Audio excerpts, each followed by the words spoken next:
Direct F, ikaw na ang bumati on behalf of all the directors. Hello, magandang hapon po sa inyong lahat and thank you very much for joining us. Thank you, Direct. Our creatives, Dito and Sanang, please greet everybody.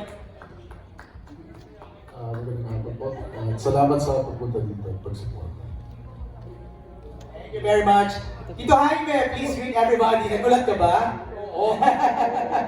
Magandang hapon po sa inyong lahat at maraming salamat sa inyong pagdalo at sana po masuportahan ninyo itong project namin ito. Tito Jaime, bagets sa bagets ha. Parang medyo ang ganda ng energy mo today ha. Sino man tumatanda? I love it. Tita Susan, Africa. Hi, good afternoon everyone and thank you for your support. Maraming salamat at nandito po kayo ngayon. I'm just gonna joke. Uubuhin ka ba dito? Ay, hindi! Okay. Hindi. Okay, I love it. Okay. Direct Bobo Ortiz. Hello, maraming salamat pagpunta nyo rito ngayon gabi na ba? At maraming salamat sa lahat ng suporta niyo. At binabati ko lalo na yung mga nanonood sa atin ngayon sa live stream. Yes. Sa kayong lahat. Thank you, Direct. Romel Padilla. Magandang hapon po sa ating lahat at syempre sa ating mga nanonood sa live streaming at sa ating mga magagaling na bida at congrats dahil sa screening kanina mukhang nagustuhan ng lahat. We want to hear comments mamaya tungkol sa screening. Speaking of bida, simulan na natin ang magbati mula kay Baron Geisler. Baron, anyong sa'yo. Korean ka na? Hindi mo ang Korean lang po. Good afternoon po sa inyo lahat. Sobrang happy ako na nandito po kayong lahat. Maraming salamat po sa pagsuporta. I'm thanking everyone in advance for supporting Blood vs. Duty. Thank you, Baron. And ako, napakaganda niya ngayon, Barbie Imperial. Thank you, MJ. Hi, everyone! Of course, maraming salamat po for being here sa ating mga press. Mga kaibigan, maraming salamat po sa suporta. And sa Team Online, hello po sa inyo. Okay, Bella Padilla is back in prime time! Ayan, babati muna ako good afternoon at salamat sa lahat ng tumawid from the screening and to those who are joining us today, maraming salamat. We hope you enjoyed the screening today. Thank you. Thank you, Bella. Ito, hindi kayo love team, ha? Love team talaga kami. Love team kayo, Gerald and Richard! Magandang hapon po sa inyong lahat. Marami pong salamat sa mga galing din po sa Trinoma sa screen. Marami pong salamat sa suporta. At nandito rin kayo. Alam ko sa sitwasyon ng natin ngayon, hindi madali bumiyahe pero nandito kayo. And That's true. we are very blessed to have you. Kaya maraming pong salamat. Thank you, Chard! Hi everyone, thank you for joining us this afternoon and to help us spread the news about this new show, Blood vs. Duty. Maraming salamat po sa press na sumama kanina at nanood ng screening. Sa lahat po ng online nanonood, magandang hapon po sa inyo lahat. Thank you, Chard. Oo nga po, kanina, nagkaroon ng advanced screening. Ilang episodes? 3 episodes ang napanood po kanina. Kamusta ang reaction? Is this your first time to see it also? Yeah, first time ko namin First ito na time. po na honestly, kung anong napanood nyo, ganon din siya kahirap gawin sa totoong buhay. I was about to ask. It was very hard. Siyempre marami pong challenges, but you know, we built our own set. Bumiyahe po ako ng Zamboanga. Sila nag-shoot sila sa napakagandang port sa Zambales. That's right. And even with the storytelling, it's a very big challenge with everyone. Pero, you know, yung kagandahan dito sa JRB unit, we always find that, we always find a way para maging magandang proyekto. Alright. Tatanungin ko na kayo ng inyong mga characters, but before that, siguro I'll go to Dindo and Senon to share with us, in a nutshell and without spoiling too much, ano ba ang kwento ng Blood vs. Duty? Yung Blood vs. Duty is about a marriage. Parang people who are supposed to be connected, pero napaghihiwalay sila ng circumstances. At hindi lang sila basta napaghihiwalay, kundi somehow merong malaking ginagawa yung destiny ng fate para paglabanin sila. But actually, it's just a way para ma-resolve yung maraming problema. Sorry, that's the yung pinakamali na pinag without spoiling anything.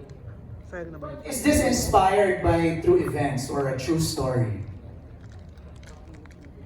Actually, ano naman kami naman sa JRB, lagi kami nag-take ng inspiration sa mga actual na nangyayari. Doon kami kumukuha ng mga inspiration, doon kami kumukuha ng narrative. And at the same time, di ba, meron kami somehow meron tayong recommendations for change, hopefully makatulong kahit paano. Para lang din yung audience, makita natin, hopefully yung sarili natin sa screen, at makita natin yung problema natin, at makagawa tayo ng solusyon.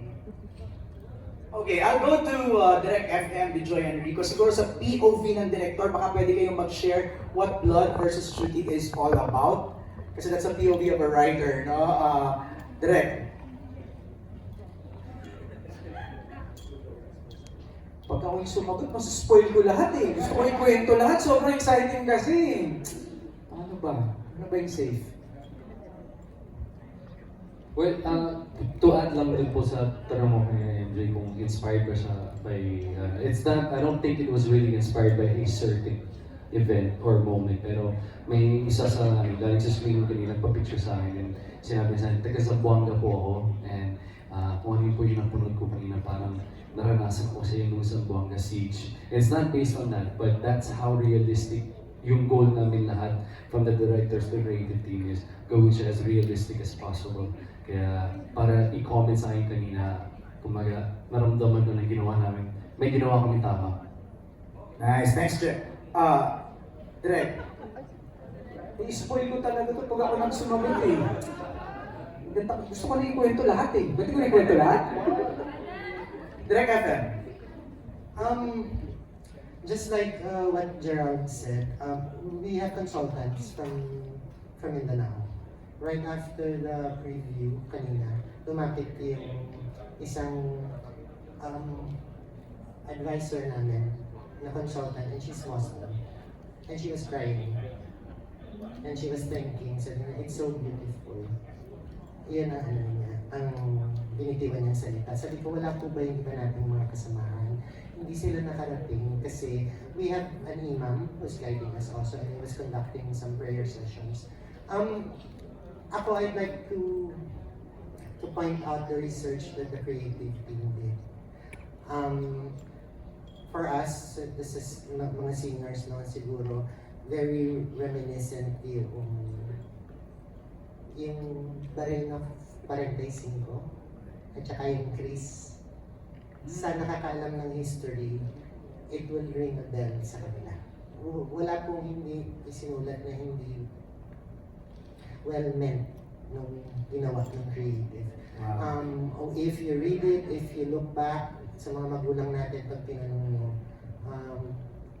hindi ko pwedeng sabihin hindi totoo yung kwento kasi snippets, maraming bahagi ng kwento na yun, pinagdaanan natin. Hanapin natin yung sarili natin doon. Sa title pa lang, Blood versus Duty. Itong bansa natin, pinapatakbo ng ang gobyerno natin, marami dyan nakaupo, isang sunod-sunod na lahi at pamilya. It is our way of, it is the content creators vision is that we try to make people see what's going on around us. Open their eyes. Open the eyes. When you listen to the theme song, pakita natin sa kanila kung anong buhay meron tayo. Pag-isipan natin ng malalim, dapat ba tayong tatakbuhin ng dinastiya? Dapat bang mauna ang interes ng mga pamilya natin o unahin natin yung interes ng bansa? Ano ba ang mas mahalaga? No?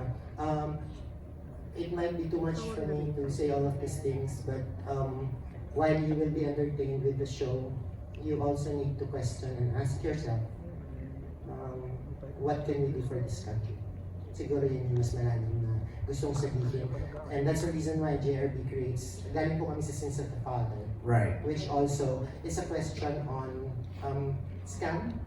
It's corruption among people people against people, diba? Right. So, the unit is very much famous for social causes na ginagawa nila. And for us to be invited to work in this material, we take pride kasi para sa bayan kahit mahirap po.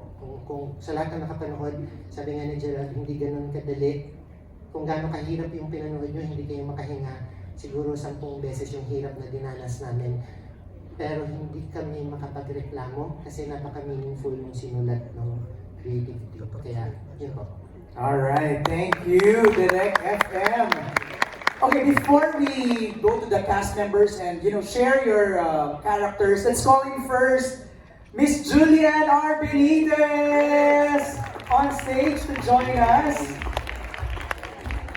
Miss JRB, join us na here on stage.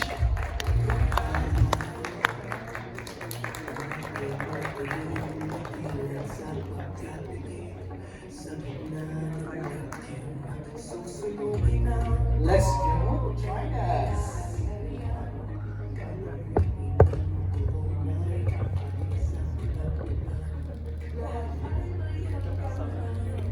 Alright, Miss JRB is joining us. At ako excited ako magkwento rin si Miss JRB later tungkol sa produksyong ito. Pero let's go and start the ball rolling sa mga characters. Tito Jaime, ano po inyong papel dito sa Blood versus Judy?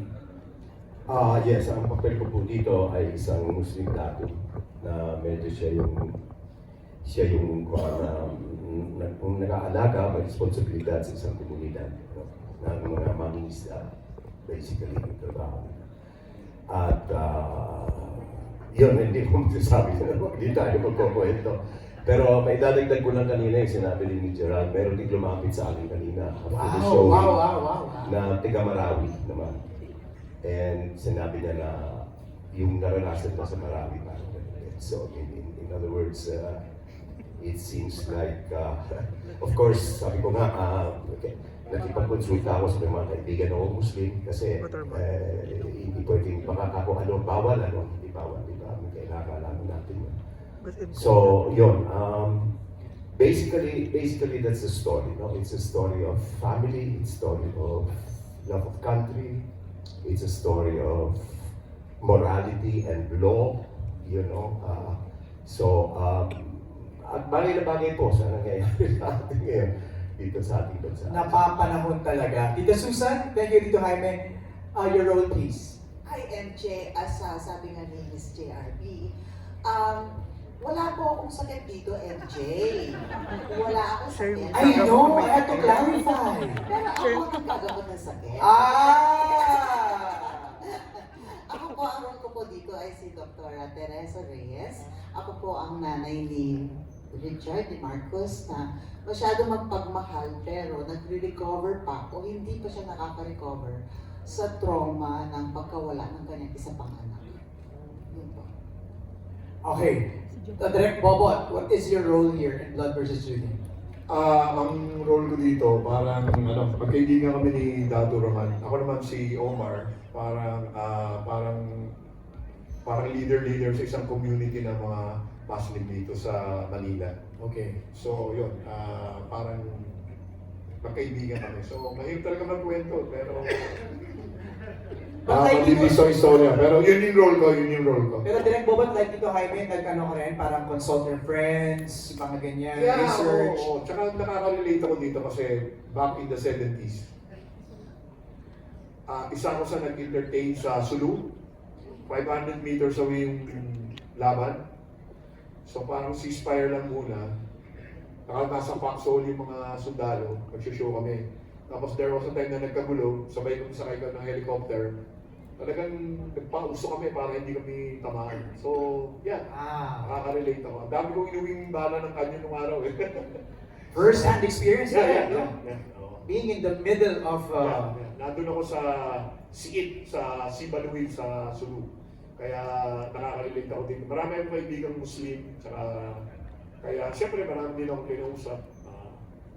Bago nga ako mag-taping, madalas ako sa Green Hills, sa dami kong pinakausap na Muslim, marami akong barkada. So yun okay. Thank you, Direct Bobot. Romel? Yes, ako po si Director Emil Azuelo dito. Ako ang head ng Special Investigations Division. At nasa ilalim ng mga kamay ko itong mga bida. Si Bella, si Richard. and si Baron. Okay. Sa madaling salita, mabait ako sa kanila dito. Ikaw ba? Gagawin ni Director Azuelo yung lahat para lang mailigtas yung sarili niya. Mabait ba yun? Well, panoorin niyo po. Maganda yung takbo niya kasi sa nangyayari ngayon na pag-uusapan niya tungkol sa gobyerno, sa nangyayari dito sa bayan natin. So ako bilang naging lingkod bayan na rin, ano? So I guess makikita natin dito na gagawin ng isang nagtatrabaho sa gobyerno na para lang mapanatili siya doon sa kanyang kinalalagyan at makamtan, malasap lahat yung biyaya ng manggagaling sa gobyerno. So maganda po, napakagandang character. And binabati ko rin po pala ang aking mga kapwa Muslim. Assalamualaikum warahmatullahi wabarakatuh. Dahil itong palabas na to ay maraming maipapakita na matagal nang inaabangan ng mga kapwa naming Muslim. Dahil madalas na ilalagay sa hindi magandang katayuan yung mga kababayan nating Muslim dahil kulang po sa impormasyon. Kaya sa palabas na ito, palagay ko ay maraming maipapakita na karagdagang kaalaman pagdating po sa ating mga kapatid na Muslim. Alright. Thank you, Romet. Maraming salamat. Let's go to Baron this time. Baron, ano ang role mo dito? So yeah, ako si SPO4 Felix Domingo. Masasabi ko lang short and sweet. Kumbaga ako yung posporo na magsisimula ng gulo. Ako yung dahilan kung isa sa mga dahilan kung bakit magkakaroon ng mga hindi pagkakaintindihan. Okay. Ikaw ang conflict starter, ha? Fire starter. Alright. Thanks, Baron. Barbie, what's your role? I play the role of Jamila. Si Jamila po ay isang Muslim din. Kapatid niya po si Jalil, which is si Gerald, and anak din po ako ni Dr. Raman. Si Jamila po ay isang napakabuting anak at kapatid. Mapagmahal siya, lalo po sa mga bata. Tinuturuan niya yung mga bata, ginagamot niya kung sino yung may sakit or yung may sugat sa community. Alright. Thank you, Barbie. Bella. Ayan, ako naman ay play Agent Lara Reyes. So, boss ako dito ni Richard. Muntik na maging Lara Croft, ha? Muntik na. Muntik Sa mga na. ibang eksena, pupunta na doon. Nakita kasi yung mga eksena mo, nung bumisit natin sa Zambales. Iba ka rin, ha? Oo, so makikituhod ko doon. Oo. So yun, I play Agent Lara Reyes. She's a very straight arrow, sometimes too straight. So, she follows rules. Yun minsan nga to a fault na. Yung parang, sobrang siyang by the book na kung sa blood versus duty, nasa duty side ako. So, what will she give up naman to I guess, protect her duty for the country? So right now, I guess we'll all see that unfold together. I think all our characters here are very beautiful kasi lahat kami, at some point in the show, we will always have choices. Yun nga, kung blood versus duty. Right now, my character's still on the duty side. Thank you, Bella. Chard, ikaw, are you the blood or are you the Judy? Dito, and your character. Versus. Hindi. I play Agent Marcos Reyes. I think nasa, well, a little bit of blood, a little bit of duty si Marcos dito, but he's really obsessed with his duty as of this moment in the storyline. He's an agent. He's very passionate and obsessive with solving crimes and also helping his country, helping his men.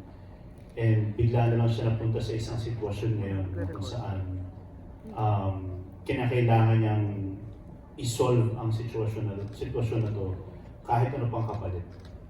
So, yun. Sa malalaman niyo, mahirap magkwento pero direct, ikaw na lang. Okay. Thank you, Chard. Thank you. Je, ikaw naman. Ako po si Jalil Abubakar, isang Moro na taga Zamboanga, isang tausog na Muslim. may nangyari po sa community namin ng mga Muslim na hindi maganda. And sa pilitan, kailangan pong ay lumaban at protektahan ang mga kapong Muslim ko. And doon po nag-start yung gulo, yung miscommunication, yung disaster ng kwento. So, week 1 pa lang, kaya hindi po talaga pwedeng palampasin. From day 1, kailangan talaga panurin because we promise you sobrang jam-packed at napakalalim po ng kwento. You know, we are taking on something very sensitive, pero we take it with full responsibility. Itong pagganap ko kay Jalil ay isa sa, kung hindi pinaka-dream role ko because bata pa lang, taga Mindanao kasi ako, so it's very close to my heart. Fun fact, yung character ko is named after my assistant na isang Maranao na Muslim na si Jalil. It just shows how close the JRB family and production is kasi talagang kilala rin nila si Jalil and they named him after him. Nag-start kami ng taping, sumakto pa sa buwan ng Ramadan. And sinabayin ko rin siya, nag-fasting na rin ako. And yeah, like I said, we're taking on a very sensitive topic, pero sobrang minsan nga naging medyo makulit na rin ako sa creatives kasi you know, I've been very exposed sa Muslim, sa kultura ng Muslim, bata pa lang ako. And I'm super thankful na sobrang collaborative and they really accept my vision and it's a family. Maniwala kayo, Jay, kung ano yung pa dito ngayon, hindi ba maging ganun kaganda kung hindi kami isang pamilya dito at naniniwala sa isa't isa. Alright, thank you, Jay. But this time I go to Miss Julian. Now, JRB kasi, kinakwento lang nila kanina gano'n ka-sensitive, gano'n kahirap, yung amount ito, you know, the amount of research that the creatives did to executing it with their stunts director and RL directors. Ano yung mga significant challenges that you had to face at paano na-overcome ng production? Name one, ako madami daw, pero at least one. Julian. Well, the first, ang pinaka-challenge is yung how to, mount and execute that very difficult script. Diba? No, first time to read it, parang paano to? Ang laki, ang gastos. Parang yan natin pinakamalaking challenge yung gastos. Yeah. And also, diba, the second is yung, at the time, meron kaming deadline, right? Diba, may deadline tayo, mas maaga pa dapat. So, paano namin papaabutin? So, ibang atake, we had to, simultaneous ang mga units in order to, meet the deadline. And, syempre, isa pa ulit challenge, ako pati rin muna challenge, is yung pag-ano ba na live, diba, Direct FM is our main unit director, and syempre itatahe yan, paano namin isushoot. Pero ang pinaka-challenging part is yung pagtatahe naman sa editing. Imagine stitching 3, materials from 3 units. That's very difficult. So I really have to commend the editing team. Wow! Lagi ko na lang kinakomend ang production, the whole crew, and but this time I want to, Our post-production team, yes. So yun, and thankfully, di ba, na-survive namin lahat. Tama. Diba? Sabi nga ni Gerald, pamilya kayo talaga. And I saw that when I went to Zambales to shoot yung port scene ni Richard. I saw how collaborative sila, nila Erwin. Executing that shot. Yeah, it was a tough challenge when we were filming that port scene. It's part of the opening scene. Dapat nyo rin abangan yan. But like what you said, we are family here. I think we built the bond through this, creating this obra, Blood versus Duty. And talagang, I think everybody brought their A game on this one. And we're very excited to showcase it sa audience natin. And yun nga, we're very thankful na ganun yung mentality ng unit. we're very thankful, spearheaded of course by Ms. JRB, diba? And then the creative team, Sir Dindo, Sir Sinon, they're very collaborative. They guide us if we have questions, about the characters, situations in the script and everything. May gano'n, parang nagtatanungan na parang, Yeah, teka lang, oo. parang ano to ah. Yeah. Ganyan. Yeah, may mga ganyan. Pwede ba akong sumingit? Sige, go, go. Isa sa challenge yung yung working with itong cast na to. Klaruhin mo yan, Miss JRB. Hindi kasi very sila, very collaborative, Okay. very creative. Ito, like sa... Ini-express nila kung ano yung... Yeah. Bella, lalo ka na, writer ka. Hindi, in fairness naman. And we welcome that. Okay, Bella, go ahead. I mean, I've never written an action show, so I accept everything they give. So, kay Ms. JRB ako lagi nagme-message. Nagkabatuhan kami ng ideas. So, nung first taping day yan, nag-message ako, tama po ba kung ganito yung iniisip ko sa kanya? And then, sasagot si Ms. JRB. Or kahit yung training pa lang, nagpapadala ko ng videos na, Ms. JRB, tama ba kung gusto kong maglagay ng weapon na ganito para makadagdag sa character later on, and then sasagot si Ms. JRB. So, batuhan talaga siya. Nice. Kasi, syempre, you don't wanna step on toes also. Hindi dahil nakapagsulat ka na ng something, i-insert mo na lahat na gusto mong gawin. Tama. So, yeah. Alright, thank you, Bella. Let's speak.